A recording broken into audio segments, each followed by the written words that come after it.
How's it going, everyone? John here, the host of Spear Talk. You might not know this, but before I record an episode, I like to break a sweat. And I do that using the Chop Fit. Over the course of the past year, the Chop Fit has allowed me to lose weight, tone up my body, and feel even more amazing about myself. A feeling that you should all feel about yourselves as well. If you use this code, SpearChop10, you get $10 off your order. Once again, use code SpearChop10 for $10 off your Chop Fit order. It'll change your life. Thank you. How's it going, everyone? John here, the host of Spear Talk, and today we are welcoming back two of our more popular guests, the incredible former ATF agents Jay Dobyns and Valoze. Gentlemen, after the episodes aired already, we got more questions from people that really had no idea the in-depth work you did as undercover agents, and the hardships and the triumphs you had with that. So without further ado, I just want to welcome you guys both here. Glad to see you guys are safe and healthy. And we got a lot to talk about today. So thank you for being here. Thank you. Thank you, brother. And so I kind of want to jump into it. I know it's been a year or so since I've talked to you, Jay, and Lou. I recorded with you a couple of months back.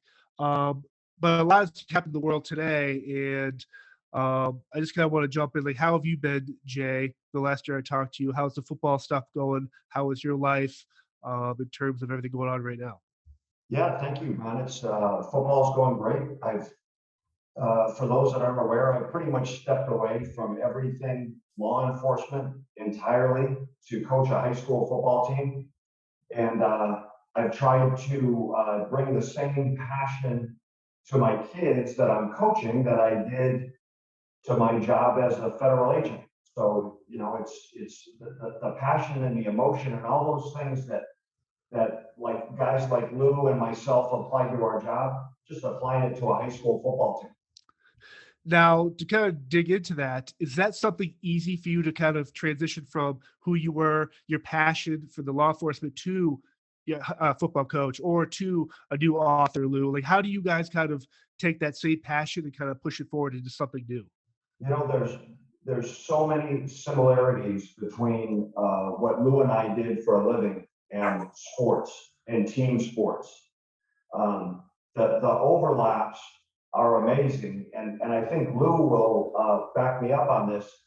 Is a lot of the people that are the most successful lawmen, definitely the highest achiever, alpha dog, undercover agents. They have a couple common denominators. Most of them were involved either in athletics, team sports, or the military. And the common denominator is that you're a part of something that's bigger than yourself. You are a piece of it. You're a part of it. But the objective, the mission, is much greater than the individual. And that's a football team, that's a high school football team, that's a sports team, that's a military operation, that's undercover. Love it. You know, Bird is spot on there. It's amazing. I don't know many guys or girls who are still on the job, because everybody I know who came in with me, before me, and even some after me, they've all retired and left the job. You know, I think the climate has gotten a lot worse. But like Bird says, it was such a team sport. I do not miss the job, and I think Bird will probably back me on that. But like the old saying goes, you know, I don't miss the circus, but I miss the clowns. Right. It is. And I know we've talked about what you both wrote before about the whole movement for defund police and this whole media-driven attack on police officers. And I do love your comparison there, where it's like, if I want to become a cop or a member of law enforcement, I want to be recruited, I want to be brought to a team. But if I have captains retiring early because they don't enjoy their higher ups or the politics of it, or if I can't bring other young rookies in with me, how do you is there a turning point that needs to happen here where law enforcement agencies, whether it's state, local, federal, whatever it is, can kind of rebuild those team aspect again? Well, I mean, I can tell you this, and this is my personal opinion. You know, it all starts with leadership. And, you know, unfortunately, Jay and I worked for an agency that just notoriously has had terrible leadership, and that continues to this day. And, you know, everything comes from the top down. And you know, I mean, I'm not an insider for sure anymore, but you know, I still talk to people and I still have somewhat of a, you know, I'm still in touch with some people, and the leadership situation has only gotten worse, and it's hard to recruit and it's hard to motivate when your priorities aren't right, and our leadership's priorities they're in the wrong place right now. You know, Lou and myself both had, I don't know what terms to use, like probably unglamorous or unglorious exits from the agency. And I'll tell you why. Like our common denominator and some other people's involved is that Lou's a guy, when he sees something wrong, when he sees something that he's uncomfortable with, that he knows in his heart isn't right, he's going to say something about it. He's going to do something about it. And that personality doesn't fit in the machine. The people that are the bosses want you to just nod your head and go along and not question their decisions or their methods or any of the aspects of their job. So you got people with personalities like Lou's or like myself. When you see something wrong, it's our nature to do something about it, to step up and challenge it. And that will get you beheaded in a lot of agencies. Like they'll just cut you off versus listen to what your opinion or your thought is. It really is sad. And for those that haven't read Catching Hell or No Angel, Jay, you dig into the death threats towards the end of your career, and your agency wasn't defending you. And Lou, obviously, with your book coming out, you're going to talk about how the agency didn't really get your back and a lot of stuff. It's disheartening that you guys dedicate your lives 10, 20, 30, 40, whatever it is, these agents like yourselves, men and women, that dedicate themselves to do some really dirty work that's necessary to get rid of evil. And when your time is up, they call your number. It's like, you know what? I'm done with Jay. I'm done with Lou. Who's next up in the deli line? And I don't, from an outsider looking in, I don't know how I comprehend how you guys were like, I would be so upset and so mad that all this life and the sacrifice, whether it's family, this mental issues I've had, the physical issues I've had, to be thrown out like that. If you guys kind of touch upon that again, because I think it's very important that people, especially like someone that can listen to this now that wants to be ATF or DEA or another 3-letter agency, that might be kind of be like, you know what? What if I look up to someone like Jay or Lou or another undercover agent? If they're going to get thrown out like they are, why am I going to put 20 years into something that I'm not going to be respected for? Go ahead, Bird. You take that one.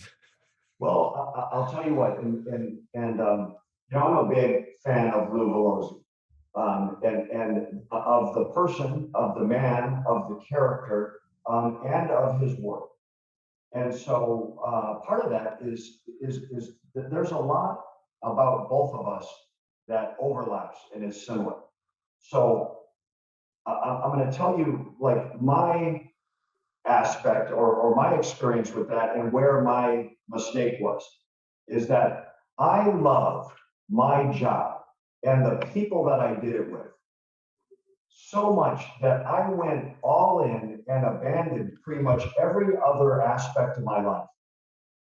And I did it as hard as I could, the best I could, for as long as I could. But what happens when those people that you're trying to please and you're trying to serve no longer like you, no longer want you around, no longer have a need for you? You've given everything to them. You've given them everything. And it's very easy for them to step away from you, and it leaves you with nothing. And then you look at yourself, you're like, man, I gave you everything. And now, like, I've abandoned my family. I was a terrible husband. I was a terrible father. And I justified it to myself because I felt like I was out serving a greater good. And in the end, like, not only did my agency abandon me, and friends and people that I loved, people that I would step in front of a bullet for, step away from me, but I'd also alienated my family and friends in exchange for that. That's a sad story, man. It's pathetic. It's embarrassing. It's humiliating. Yeah, I can add to that. Once that kind of thing happens, and Bird told me this years ago, and man, it is so true. First of all, there is no they or them. Like when that happens to you, and you're like disgusted and furious with the system, and guys like us, we want revenge, we want vengeance, and I'm gonna get them. They screwed me over, but like Bird told me, there is no they. It's just a chair that rotates up in a tall building somewhere, constantly rotating. Like they don't care. They are always changing. So once something like that happens to your career, the worst thing you can do is to live the rest of your life with a chip on your shoulder and trying to get revenge.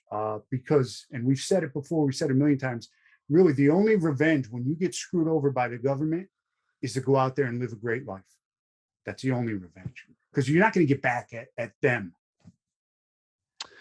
No, it is really cool, the aspect, because you guys are, Jay, you put the 2 books out. I know your new book's coming out next month or December, Lou. And so it's part of your kind of revenge, I guess, from that aspect. You know what? I'm going to tell my story, how it affected my life. Obviously, I'm going to protect the sanctity of classified information. I get that. But this is almost a first step for you, Lou, where I can kind of get my story out there to maybe help someone else who could fall into these pratfalls. Am I reading that right, Lou? Yeah, absolutely. And again, this is stuff that Bird has already said, but I don't want to be that bitter guy, that angry guy with a chip on his shoulder. And I don't blame them, or I don't blame management or the U.S. Attorney's Office for my problems that I had at the end of my career. I blame me for my problems I had. I was out there running all over the country. Sal Nunziato was running all over the country trying to save the world when Lou Valoze was neglecting his priorities, the things that were important, just like Bird said. And so, I'm not bitter and I'm not angry. I'm just laying it out and telling a crazy story about a wild ride, man. And I wouldn't change anything, but I have major regrets, but I wouldn't change a thing. Right. I'll add on to what Lou said, is that to do the job the way Lou did it and to accomplish the things the way Lou did it, and I'm using him as my example. If you're not all in, if you treat it like a hobby or a gimmick, or if you treat it like something cool to do, like a cool assignment, that's the quickest way to get dead. You have to be all in, and you have to be all in all the time. There's no 9 to 5. You have to live that personality, and you have to live that lifestyle and embrace it to be great and to be successful. And then it begins to absorb you. And when you do it over a long period of time, I know my flaw was Jay Davis, Jay Bird, stopped becoming what I did for a living, and he became who I was. Oh. And that personality and that person was there all the time. When I was at home, when I was with my kids, there's one story. I came home, I'd been on the road for an extended period of time, and I was just being me. And my wife said to me, "You cannot be gone and walk in this house and treat us like we're people on the street." And then in my self-defense, I was like, "Man, I'm not a light switch. I can't turn this on and off." And then her response was, "When you come to this house, you better install a dimmer switch and dial that personality down. And if you can't, don't come back." Wow. Yeah. John, I tell you right now, the smartest guys who did this, the smartest guys to me, Bird, were guys like Blake and like Daryl, like Foot, who went all in for a period of time and then walked away.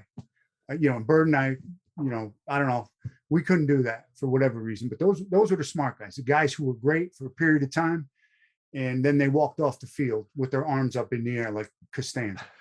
But here's the thing, Lou, and I think you'll back me up on this. Those guys were good at other things. They had other skills. They were able to translate, and create themselves as a different tool to put in the toolbox. Like Lou and myself, like we were pretty much good at one thing, and it was running that hustle. And we ran it from the beginning to the dirty, bitter end. Well, I'll say this as Lou settles his techno glitch there. And so in these opening comments, we've highlighted some of the issues we have, but I know Lou and I know his heart, and we've had this conversation. We both love ATF. We love our agency, and we love the men and women out there with their boots on the ground who are out there trying to do the job. So to get back to your question, like, how do you find the next Lou Valoze? Like, the dude is out there, that girl is out there, but they almost have to self-identify. You have to press the issue and volunteer into those assignments and take low-level elements of an operation, of an undercover operation, and then follow a Lou Valoze around and see what he does and see how he acts and how he operates. And what turns some people off, the glamour, the Miami Vice type mentality of like the cool look, riding in the cool car, going to an undercover storefront, dealing with gangsters, like that part of it is glamorous. What they don't see is the backside of that, all the work, all the effort, all the energy that goes in to put yourself in a position to just have that opportunity. Not everybody has that. There's a lot of people out there that can run a good game, but they don't have the energy or the intellect to put together and run, like Lou did, a storefront from top to bottom. Not only being the operator and being the point man that's standing there doing the deals, but doing all the dirty work that's never seen or never heard of or never credited that allows you to just be in the position to have that opportunity. Not everybody's got that in them. I think another aspect about you asking about recruits and all that is the times have definitely changed since when Jay and I were running the streets. You know, at times, you know, Jay and I were allowed to really run free and run our game and do what we did. And, you know, those days are over. You know, times have changed. And I'm not just talking about ATF. I'm talking about all agencies. And of all agencies, ATF's probably has always been the loosest when it came to that. But, you know, Jay and I were able to run almost unchecked on a lot of our cases and do what we had to do, you know, with our tactics and running our hustle. But I don't see that ever happening again or coming back around unless there's a serious change in our society. I don't think the opportunities for any new recruits will be the same as it was for you know, guys like Jay and I and a ton of guys who came before us when, you know, we were essentially just given a pass. Here you go, you know, do your thing and just bring back some good results, put some food on the table. I think some of those, the glory days of undercover work, like Lou said, are long gone. And we were fortunate enough to get in under the wire when it was still hot and heavy, and you were still given freedom to go out and operate and do your job. But, you know, like from this, in the theme of this recruit question, there's a vision, a vibe that undercover work is sexy and glamorous. All you got to do is just look a little bit behind that curtain, and it's anything but that. It's a nasty, dirty, bloody, vomit-covered scab of a life. And a lot of people get intrigued by this vision of what it is, but the reality of what it is, once they get a taste of that, now they decide, man, you know what, I'll do something else. I know that mental health is a hot topic, as it should be for a lot of, whether you're an athlete or whoever you are, police officer, military, mental health is very super important.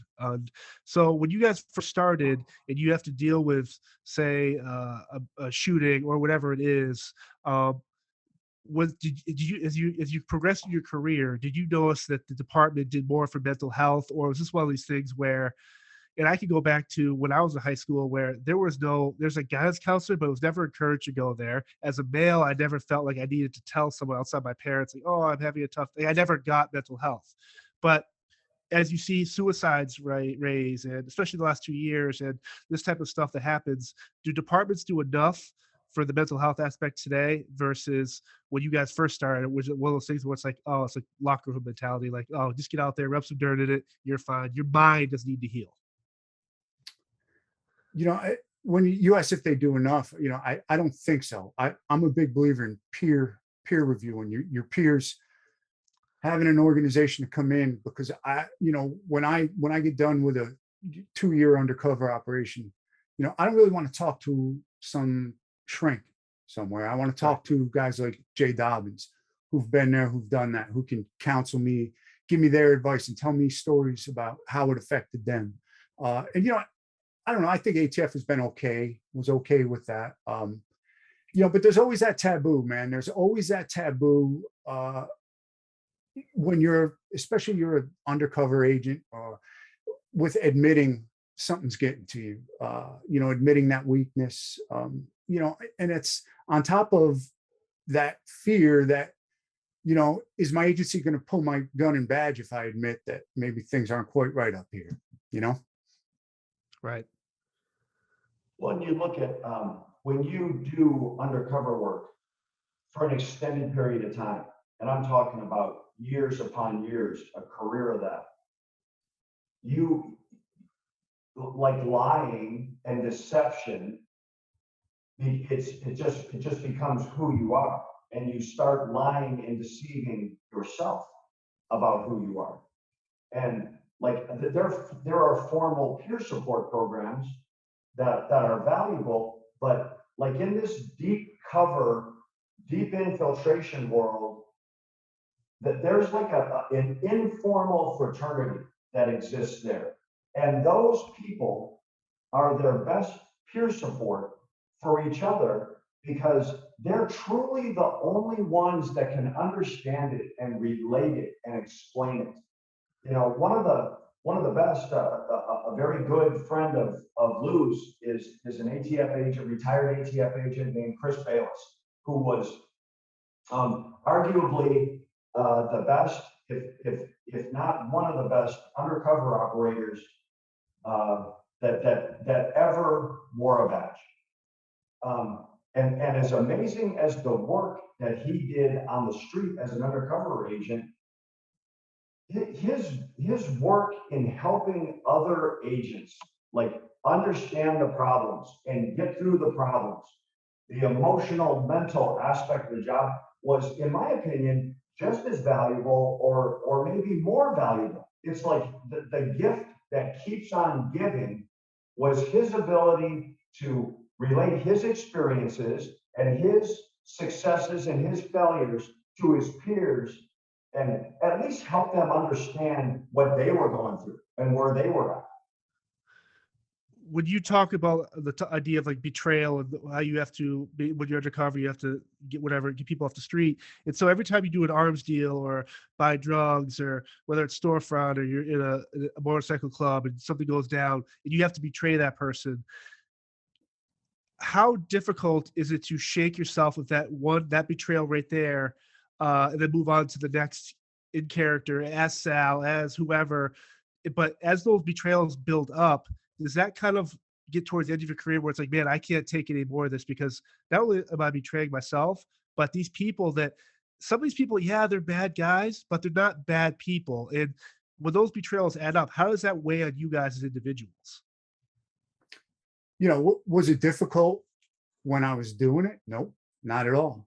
But I think it does build up, builds up inside you. It accumulates over time. Because, while I was doing it, while Jay was doing it, man, I buried everything, man. It was, at the end of one of my long-term operations, the only thing on my mind was the beginning of my next one. Wow. So, everything just gets buried, man. And all, the betrayals, the relationships you form, like you said, I mean, Jay and I have sat down with countless, if you want to say bad guys, defendants, whatever they are, and had long talks, and there's some good aspects to these guys, right? I mean, nobody is pure evil. Very few people are pure. And so there's good aspects to them, and you develop these relationships, and yeah, then there's that betrayal, right? usually we weren't around when the cuffs went on. We're long gone at that point. But you got to see him in court at some point usually. And there is that betrayal factor. But, I justified it. I said, listen, I just probably made the world a little safer by locking this guy up. He's putting guns on the street. He's selling a lot of drugs. He's putting pipe bombs on the street, whatever. But, that's the special agent, justifying that. But then just like we were burying everything else in our undercover persona and not really addressing things as Jay Dobyns, as Lou Valoze, all that builds up. And at some point there's a reckoning, right? Always. Betrayal it's such a powerful emotion for all of us, right? And so as an undercover operator, you're opening up your relationship with a lie. You're pretending to be someone you're not, and you're doing it cold. And then over the course of time, you begin to build trust. And then that trust turns into loyalty. And then oftentimes the loyalty actually evolves into love, where the people you're working on fall in love with this false persona that you're selling them. All along, you are going to betray them. You are going to break their heart. You are going to humiliate them because they trusted you. They were loyal to you. They loved you. And you're going to tell all their dark and dirty secrets, for everyone to hear. And so we never completely can eliminate the human condition, the human factor. That's hard to do, knowing you're going to betray someone. It's hard to be betrayed. And you're spending time with people, you're not always in the middle of a murder for hire or a home invasion or a gun or a drug deal or exchanging bombs with someone. You're spending time with them on a personal level, and you're eating with them. They're sleeping at your house. You're sleeping at their house. You're holding their babies. You get to know their families, their kids, their wives, their girlfriends. And everything about you. At some point, you are going to crash all of that. You're going to ruin all of that for that person. That's hard. But at the same time, it's like, look, if you're not doing anything wrong, if you're not doing anything violent, then me and you aren't sitting here talking to you about it right now. Right. Yeah. I don't know about Bird, but I never enjoyed that moment when I had to go to court and face this guy who I had built up a relationship with and look him in the eyes. I didn't enjoy that. I used to get that feeling in my stomach. It was that same feeling when you were a young guy and I didn't want to break up with my girlfriend. I felt the same way. I'd rather just avoid her till she got the hint rather than face her like a man and break up with her. That was that same feeling I would get, going into court with this guy who I had hung out with for a year or however long, right? And then him looking me in the eyes and that whole betrayal coming out. And I'd say one time that really came to a head was like I said, usually Bird and I, we would be gone by the time the cuffs went on. But there was a case I did up in Chicago where a guy was a member of the outlaw motorcycle gang, and he was also a member of the Italian mafia, the outfit up there. And this one got real personal. And after about a year of me hanging with this guy, they wanted me to get him to a hotel room at the Chicago airport for the takedown. And I had to bring him up myself. And it was the whole guys was that I was going to introduce him to this Hoist Gracie, this famous jujitsu guy. And he brought his son with him. And the guy was a good father. And he brought his 11 or 12-year-old son with him. And, when I walked him in the room, obviously Hoist Gracie wasn't there. There was a bunch of ATF and FBI agents with all the evidence in the room. And he at first wouldn't believe, that I was an undercover agent. So they made me go back into the room. They stopped the interview and made me go back into the room to show him my badge and all that. And, that it was hard for me. And, so I looked at him and you know what I said? I said, hey man, listen, I said, it wasn't personal, man. It's professional. It's a job. And he looked at me and he goes, It wasn't personal, really. And, Oh, you know, I felt it.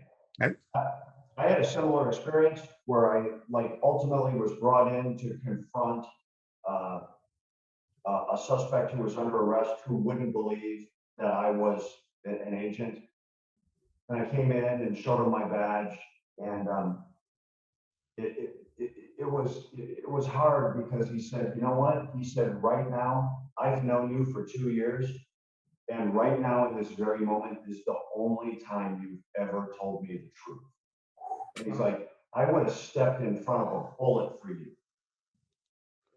You never get rid of the human factor. You how does a human being feel good about that? Like, you have the satisfaction of completing your investigation successfully. But that takes the edge off of it, man. Like Lou was saying, like, he never mocked people that he arrested. You've already humiliated them. You've already tricked them. You've already deceived them. And a lot of times you're seeing these people at the very lowest point of their life, and you are responsible for bringing them there. It's hard to find satisfaction as a human being in that. one of the other topics I want to talk about is the idea of attention to detail. Obviously, you create these characters, whether it's Sal or you're undercover. Everything you do has this kind of, you have to maintain everything, remember everything you said, every action you took, it has to be part of this character.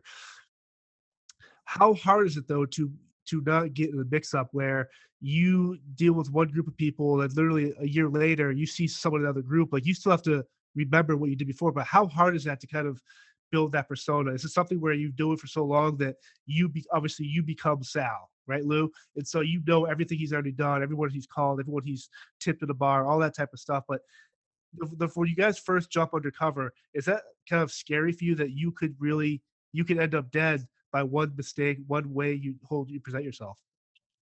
You know, for me, and I'm sure it was the same way for Bird, never scary. There was nothing about it that ever really scared me. It was what I wanted to do, and I loved it so much. Anxiousness maybe sometimes, but never fear, because I was doing what I loved. And I got into it so much. And just like Jay said, right from the beginning, after a few years went by, I was believing my own bullshit in my undercover persona. I was really believing it. And it was not difficult, for me to remember everything and every little detail, because I was living it. I was, and it sounds corny, it sounds dramatic, but it really is the truth. You buy into your own bullshit so much, you start becoming, just like Jay said, you start becoming a little bit more of your undercover persona than you are your real self, and that keeps you sharp. Maybe it's a survival tool or a survival instinct, but I lived it. I believe my own bullshit, which probably helps. Right. There's there's a couple different theories on how to handle an undercover operative. There's agencies that will let guys work undercover for a limited amount of time, and then they rotate them out of those assignments because they know what the end game can be when you do it too long, right? So those guys spend a window of time in this undercover persona, and then they're back out to something else, which has a value. The argument to that, and I think Lou and myself fell victim to that, is that we never rotated out of that. But here's the thing: if you have a 2, 3, 4 year window to work undercover, right when you're hitting your stride, you're really getting great. You're doing those things that Lou talked about, where you just believe that person and you can sell that person to anybody. Right when you're at your peak, now you're being pushed out of the assignment. Now, if you're allowed to continue, you can do amazing things as an operator, but the personal damage that's taking place is huge. It's immense. I got to the point, like, even with my family, with my wife and my kids, the simplest question that they would ask me that I could respond to with a simple, honest answer, I had to spin a lie on it, because that's all I knew how to do, was to lie. How often did you both run into each other when you guys were running the streets? Like, is this something where, uh, I mean, obviously you're both with the same agency, but how many people were there undercover at the time working certain groups of stings or whatever they were? Like, would you guys interact with each other in character? Like, how would that ever come about? Or does it actually ever happen? Well, it does, geographically, Bird and I were I was the East Coast, Right. it was more West Coast. But I will tell you this, I was kind of like that freshman, because Jay and a bunch of those guys were several years ahead of me. And I was kind of like that freshman who came in and like was lucky enough to get a spot on the varsity team. And those senior all-stars, were Jay Dobyns, the other guy he's talking about, Chris Bayless, and a whole John Carr, a whole series of guys. So, I was lucky enough to see how these guys operated. And I was lucky enough to get called by these guys to come out and help. And I tell you one thing that always stays in my mind was when Jay called me out. This is in the late '90s, a long time ago. And a bunch of other guys to help out on a great case he was working. I remember watching him, okay? And, I already had a great undercover training agent, okay? But, now I was getting a little bit more exposure to some of these guys who are on the kind of the national scene. And I remember watching Jay as we went and we did a series of deals. As he would go, he'd buy a bunch of pipe bombs, from this crew. And there was no celebration or no chest pounding. He's right back to the office on his computer, writing out that report while it's fresh in his mind, downloading the audio and all that. And I remember his attention to detail, how he covered everything. And that kind of helped form me, and it was the other guys too. There's guys who were good undercover agents, but they were kind of one-trick ponies. That's what they did. But Jay was a total agent. He could be the case agent, the undercover agent, do the paperwork, because, we talk about the undercover stuff we did. That was a minority of it. I mean, they don't show the paperwork, the grind, right? The waiting around, Right. the gathering everybody up, all of that stuff. Man, there's so much to it. So, in my opinion, what I saw from Jay and these other guys, to be a truly great undercover agent, you have to be well-rounded. You got to be good with everything. The paperwork's got to be tight. I think, tag on that, I think talent recognizes talent. And to dovetail with an earlier statement is that the people that when Lou and myself were operating the little fraternity of agents we had, they were very quick and eager to drop what they were doing and come and help someone else and plug in a role in an investigation. And like way back in the day when I was brand new, there was a group of undercover agents who had this mentality that they would like kind of sit at their desk with their cowboy boots on the desk and say, hey, when you need some operating done, you throw me the keys to the vet and I'll go bring it home for you. And that's where it began and ended for them. But then with our generation, the professionalism of undercover work was elevated, where guys like Chris Bayless, John Carr, Richie Zayas, some of the really elite guys, like the Mount Rushmores of undercover work, were complete agents. And like, if anybody out there, when you can buy Lou's book, Storefront, that's coming out, you need to buy that book because it tells so much more of what goes on other than just out there smoking and joking with gangsters. The backstory of the professionalism of undercover work is captured in that book, probably better than any other document that's ever been produced.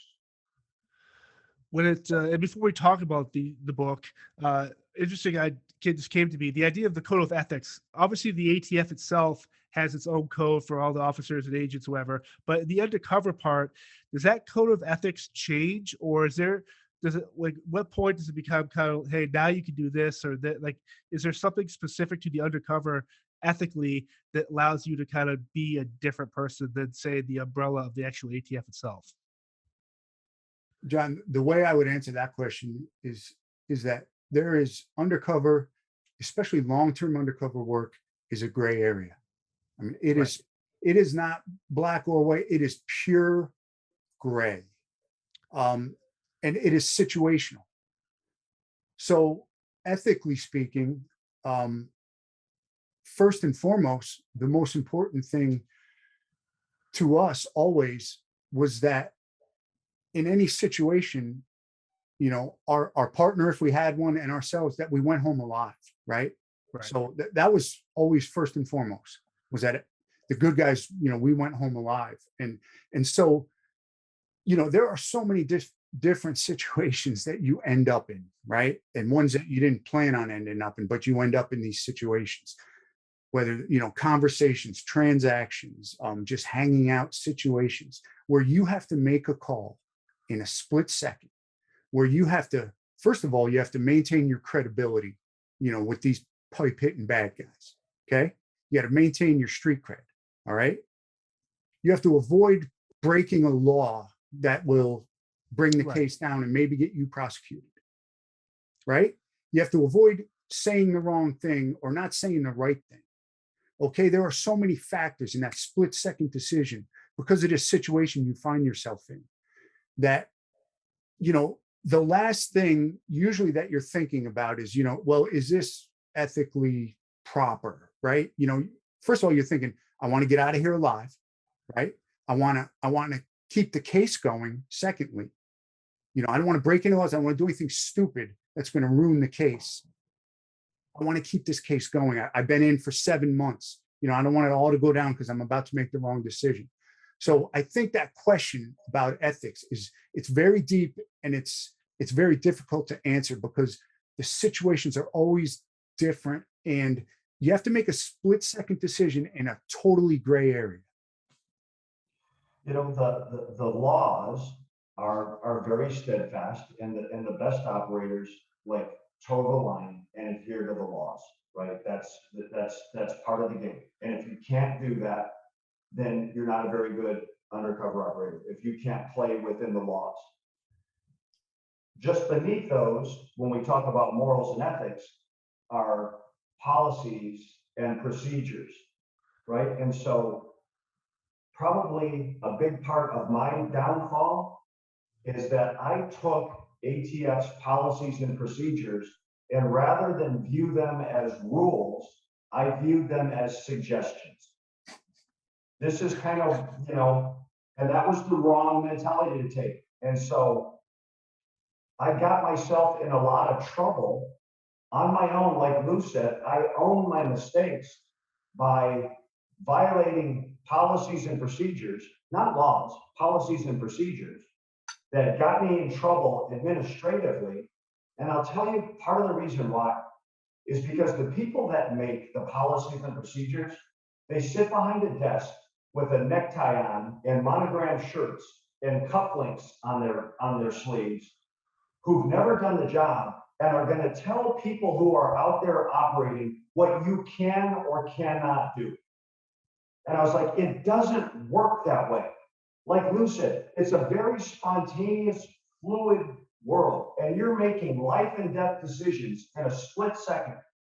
So if that decision happens to violate a policy or procedure made by someone that I have zero respect for, I'm going to do what I have to do, and I will deal with you afterwards, or more likely, they will deal with me afterwards, which very typically was an extended amount of time on the beach with no pay, trying to teach me my lesson.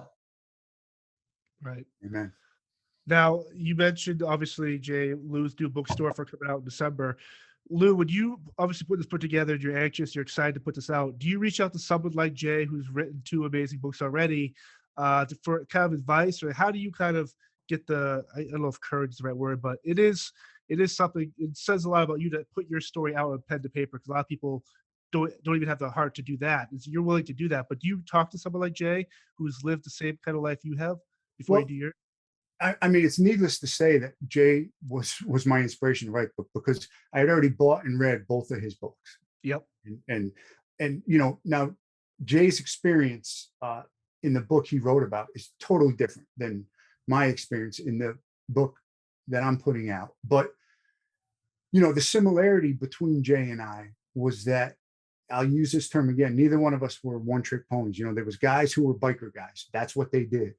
And there was guys who were gang guys, street gang guys, and that's what they did. But Jay and I share a similarity in that we did everything.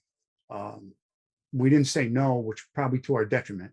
We didn't say no to anything. We were both very well-rounded. I mean, murder for hire, gang infiltrations, mafia infiltrations, biker stuff, whatever it was, we would do it. And I think that's kind of a testament. But just as Jay just picked one aspect of his career, to write about. He could have, there's probably 20 other cases he could have chosen from. He picked that one and it worked really well. And after reading Jay's book, I did the same. I picked one and it's one that has never been written about or a movie, a TV show, anything about before, these secret storefront operations. Jay was the first person I called to get a quote, and a blurb for the cover of the book. The other guy that I called was two guys were Steve Murphy and Javier Pena, the DEA Narcos guys. And I had already read their book as well. So absolutely, I didn't, I read a bunch of books I read Big Jack Garcia's book, which was a phenomenal book. Yes. And, so you take all those and they're always in the back of your mind.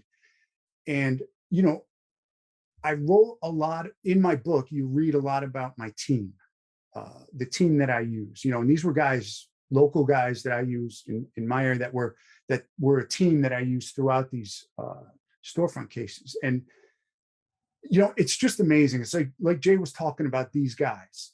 If I was a multimillionaire, I would love, there's about 25 guys, right? Jay Dobyns, I could list about 25 guys who I would love. I would pay for all their flights and just get them in a room, everyone at the same time, while everyone's still alive, get all these guys in the same room. And John, if you were there and could see these guys and could interact with all of them, I guarantee the one thing you would come out with when you walked out of that room is that these guys are all borderline genius.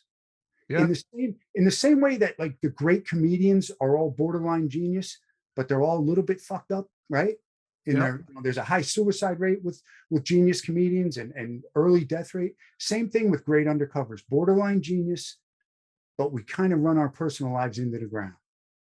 A lot of similarities. Right. I'll tell you, when Lou started working on Storefront, and I'll say this again, go buy that book, go get online, go to your bookstore and buy Storefront by Lou Valoze, because it's a great book. And I think every time a book is written, every new book, in my opinion, seems to be better than the last one. So this is the new book that's out there. In my opinion, this is the best book that's out there. But when we were talking about it and talking about like how do I consolidate and tell this story of my life and my experiences, the one piece of advice I had to Lou, which he embraced, and you'll see it when you read his book, is just be honest, tell the truth. Because you look at some of the older books, they're complete I love me, pat myself on the back stories. I did everything right, everything was dangerous, and I smoked it every single time. The reality of it is that doesn't happen. It doesn't go like that. There's mistakes, and there's flaws, and there's failures, and there's errors. And if you are willing to let your ego go, if you're willing to choke that down and tell an honest story, and yes, like Lou does, tell the crazy, courageous, heroic stories, because he's got more of those than he could even put in a book. But at the same time, balance it with truth and honesty. Your credibility is unchallenged. And that's what a reader wants. That's what an audience wants, is just tell me the truth, man. When you got it wrong, it's okay to say, man, I screwed this up. If I had to do it over again, I would do it different. But these are the choices I made, and they were wrong. Right. And I'm excited to look for the book. And I know last time you were on, Jay, we talked about your Den of Thieves, your movie work, your consultation. And so when I had Lou on the show, I was talking to him, like, I can't wait to finally see him do a movie role. Or even if you guys, I'm always surprised a show or like something like Netflix or HBO, like where's the proper like a story on undercover work or something? It's always either movies or something that's way too like Hollywood produced. Like where's the real nitty gritty? And it would be kind of cool to see people like yourselves actually work on a show like that where it's like we could do something really, really cool here. I'll tell you what, I'm so excited for Lou's book to come out to the public and for people to read it and to see where it's going to go, because it is movie worthy. But man, you're going to have a really tough time to find an actor that can play Lou Valoze, right? You might be able to find, you might be able to hire Joe Manganiello because they look the same and they're big, handsome guys. But here's the difference. I don't care what actor you plug into Lou Valoze's movie, he is going to be pretending, faking, to be someone who actually lived it and did it. That's really hard to do. It's really hard to convey that with authenticity, because there's only one Lou Valoze, man. If you really want to do it right, Lou Valoze needs to star in the Lou Valoze movie. Man. About that. I tell you what, just on a serious note, to what Bird said, after he gave me advice, and I pretty much just written down, like in almost a police report form, the story of these storefronts. And after I had read Bird's book years back, and then after talking to him, how I arranged it was I told the story of the professional success that I had with these operations. Okay. I purchased over 1,000 guns in an undercover capacity, which I'm proud of. All right. Took them off the street. They were crime guns. I made a ton of mistakes during that time. And all those mistakes, they all came to light, in the OIG investigation at the end of my career. But they not only professional mistakes, but personal mistakes. And I didn't hide it. I put it all in there. I said it matter of factly. It's a story about great professional success with a bunch of failures and a huge personal failure in there. And it's a wild ride. And it's not a happy ending for sure. But I'm here talking about it, right? So it can't be too bad, and thanks to Jay, thanks to the Narcos guys, I got everything organized. We got it together, and finally it'll be out, man. So I'm really looking forward to it. Love it. Like I said earlier, with every new book, I think it elevates. And so if you go back in history, Joe Pistone wrote Donnie Brasco, yes. And we were fascinated with it, and we still are, and with the film and the book. Billy Queen wrote Under and Alone. Jackie Garcia wrote The Making of Jack Falcone. The Narcos boys, Pena and Murphy, wrote their story. But now with Storefront coming out, like taking examples and learning from the process of writing those books, Lou has written the new definitive Undercover book. Now, maybe somewhere down the road, someone will write another one, but here's the thing. The end game, the time has run out on Undercover work. There's not a whole lot of Lou Valoze's out there left to tell that story. He's like, on the back end of this. And, like there's an F. Scott Fitzgerald quote that says, "Show me a hero and I will write you a tragedy." Right. And almost all these stories start with an alpha dog hero and they end up tragically. And man, I'll tell you what, as an audience, as reading a book or going to a movie, those are compelling stories because they're authentic and they're true. And we want to see them. We want to read those stories. We want to see them on film. John, it is a small club. When you're talking about, these undercover authors, right? Jay Dobyns, Billy Queen, Jack Garcia, the Narcos guys, Joe Pistone, and I'm not in the club yet. I'm hoping, Storefront's going to put me in the club. Right. That's the goal. And I think it's important that people read these books to truly understand the work that you men have done to get rid of these bad people, these bad guys. And I think it's super important. I'm really looking forward to the book. Before I let you guys go, obviously, Jay, I know you're not much on social media, but your books are everywhere, whether it's Amazon, bookstores. Lou, I know you're on Instagram, Facebook. You have a website. Your book will be everywhere. I know you just started promoting it on Amazon, stuff like that. But if people want to find your books, obviously, where can they do that? Do you want to send them to a certain area? Stuff like that. I've had my day in the sun. I've enjoyed it. I'm going to defer on promoting my books and say, go buy Storefront. It is the new definitive story, true, authentic, real, personal, heartbreaking, inspiring. Go get it, go read it, and then, get in line behind me in the Lou Valoze fan club. Love it. Thank you so much, brother. John, it's right now, it's available for pre-order on Amazon, and I'm going to send you that link. And if you could put it up, that would be awesome. Yep. No, awesome. And again, thank you, gentlemen, for this. And look forward to talking to you guys again soon. Much love, you guys. Thank you. God bless. Thank you all for checking out this week's episode. Once again, I'm John. If you like what you heard and saw today, subscribe to our YouTube channel, find us on Instagram, Facebook, and Twitter, and check out our brand new merch store with hats, coffee mugs, t-shirts, other cool stuff coming down the pipeline. Again, thank you all for support. Be safe and see you next week.